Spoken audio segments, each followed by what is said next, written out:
Unit 1 Learning the Game by Sachin Tendulkar. The content of the video: Part 1 Teaching how to read the prose. Part 2 Teaching the hard words to memorize. Part 3 Teaching how to understand the prose in Tamil. Part 4 Teaching the grammar following the prose. Part 5 Teaching the extra skills in the prose. Part 1 Teaching how to read the prose. Learning the Game by Sachin Tendulkar. Sachin Ramesh Tendulkar was born on 24th April 1973 in Mumbai, Maharashtra. He was a former Indian cricketer and captain, widely regarded as one of the greatest cricketers of all time. He made an impact in cricket from a very early age, displaying a prodigious talent. The world-famous cricketer has set many records in his career and is considered as one of the greatest batsmen of all times. He is the only player to have scored 100 international centuries, the first to score double century in a one-day international, and the only player to complete more than 30,000 runs in international cricket. He played 664 international cricket matches in total, scoring 34,357 runs. In 2012, Tendulkar was nominated to the Rajya Sabha. He retired from cricket on 16th November 2013. Learning the Game is an extract from his autobiography, Playing It My Way. From a very early age, I played tennis ball cricket with my colony friends. I loved watching cricket on television, and in our games, I often tried to emulate the mannerisms of my favorite players, Sunil Gavaskar and the West Indian legend Viv Richards. But it wasn't just the batsmen that I studied. I also loved bowling. Throughout my career, I have actually bowled a lot in the nets. I was then studying in the New English School, Mumbai. But my brother Ajit knew that compared to other schools in Mumbai, Shardashram Vidya Mandir, where Ramakant Achrekar sir was the cricket coach, gave due importance to the game of cricket. He ran summer camps too.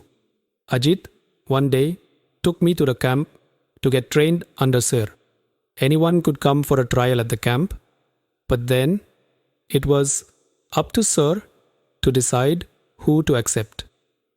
I was 11 years old then. Achrekar sir, as I refer to him, started playing cricket at the age of 11 in 1943, which is the age I was when I went to him for the first time. I had never batted in the nets before and felt somewhat overawed with so many people around. When I was asked to bat, I was not at all comfortable. With sir watching me so closely, I failed to make an impact. Sir called Ajit aside and informed him that I was perhaps too young to make the camp, and suggested that he should bring me back when I was a little older. My induction into the Mumbai cricket circuit could have ended in failure, but for Ajit's insistence. Having seen me play in the colony, Ajit knew I was capable of performing far better than I had done in front of Achrekar sir. He explained that I was nervous and asked sir to give me one more opportunity.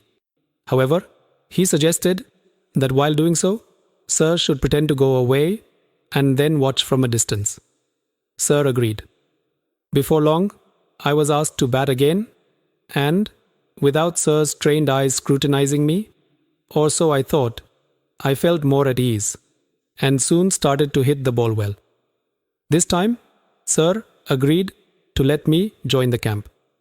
I was delighted, and I must say, it was an opportunity that transformed my life. The camp involved a session every morning and evening at Shivaji Park. I would practice between 7:30 a.m. and 10:30 a.m.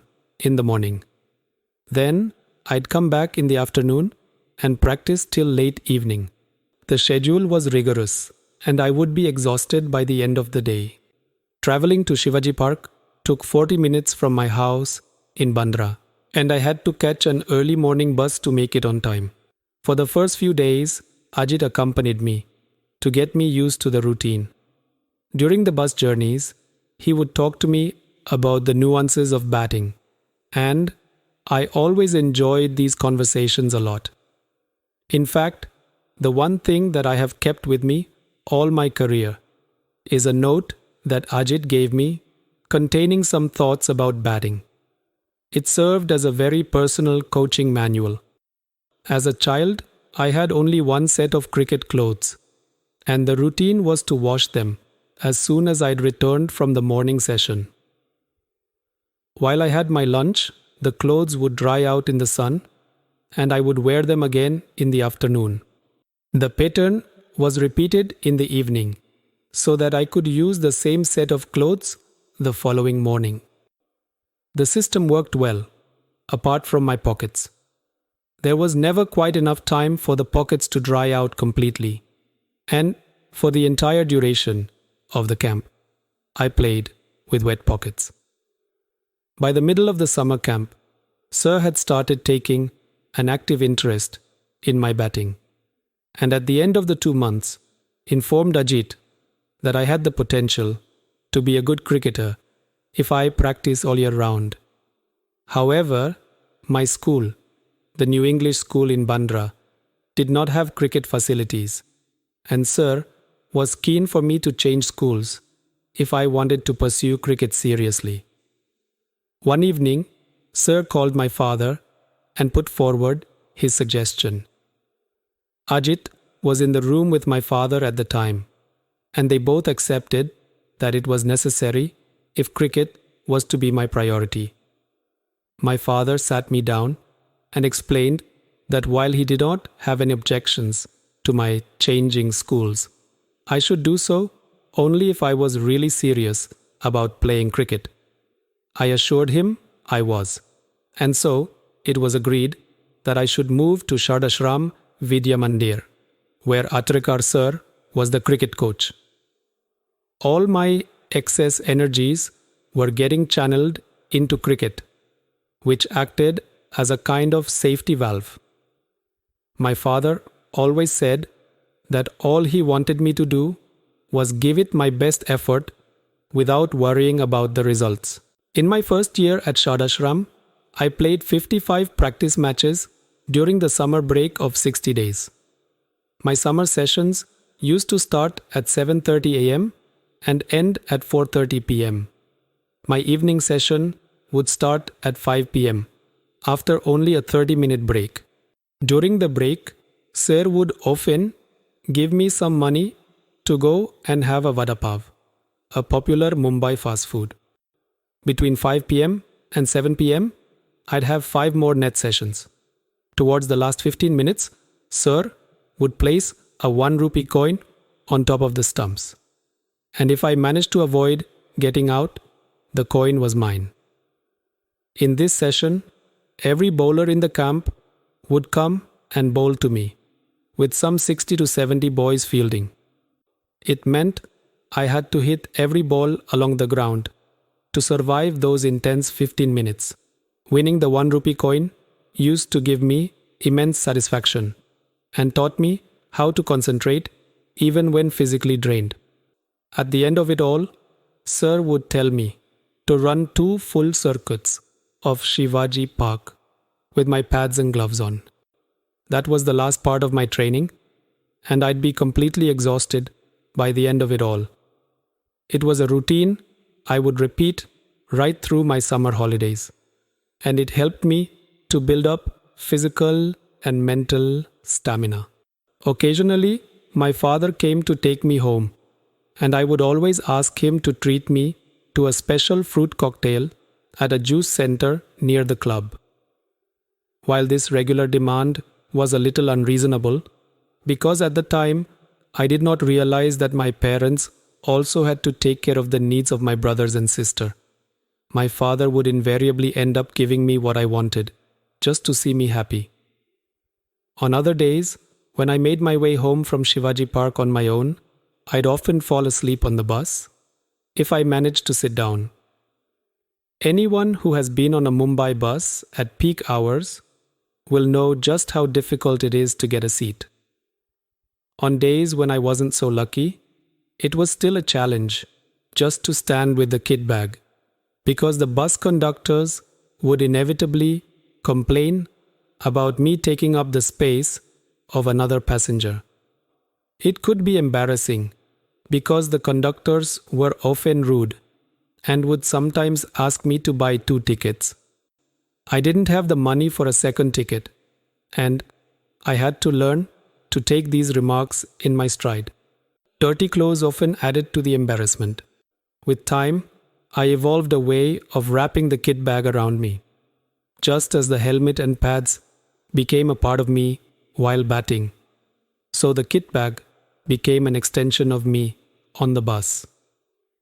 I'd often take the bus or train from Bandra to Church Gate, and it was all a great learning experience. Even though I loved cricket, there were still occasional days when playing with my friends at home was such fun that I would conveniently forget I was supposed to go to the nets. If I didn't turn up, Achrekar sir would jump onto his scooter and come to find me.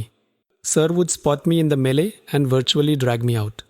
I would come up with excuses, but he would have none of it. He would get me to change and head off to Shivaji Park. On the drive, he would tell me, "Don't waste your time playing insane games with these kids. Cricket is waiting for you at the nets. Practice hard and see what magic can transpire. We need to have proper career orientation. Your personality plays an important role in choosing the type of career you want. Choose something you enjoy and really want to do, and you will be successful." At that time, I hated being dragged off, but as I look back, I feel sheepish about my actions and can only admire Achrekar sir's far-sightedness. Sir also punished me on one occasion when trying to teach me a very important lesson. Once, I bunked my daily evening practice to watch an inter-school cricket match, not anticipating that sir would be there. He was angry, and he said it wasn't for me to come and watch other people play for. If I practiced hard enough, one day, people from across the world would come and watch me play. Had it not been for sir, I would not be the cricketer I turned out to be.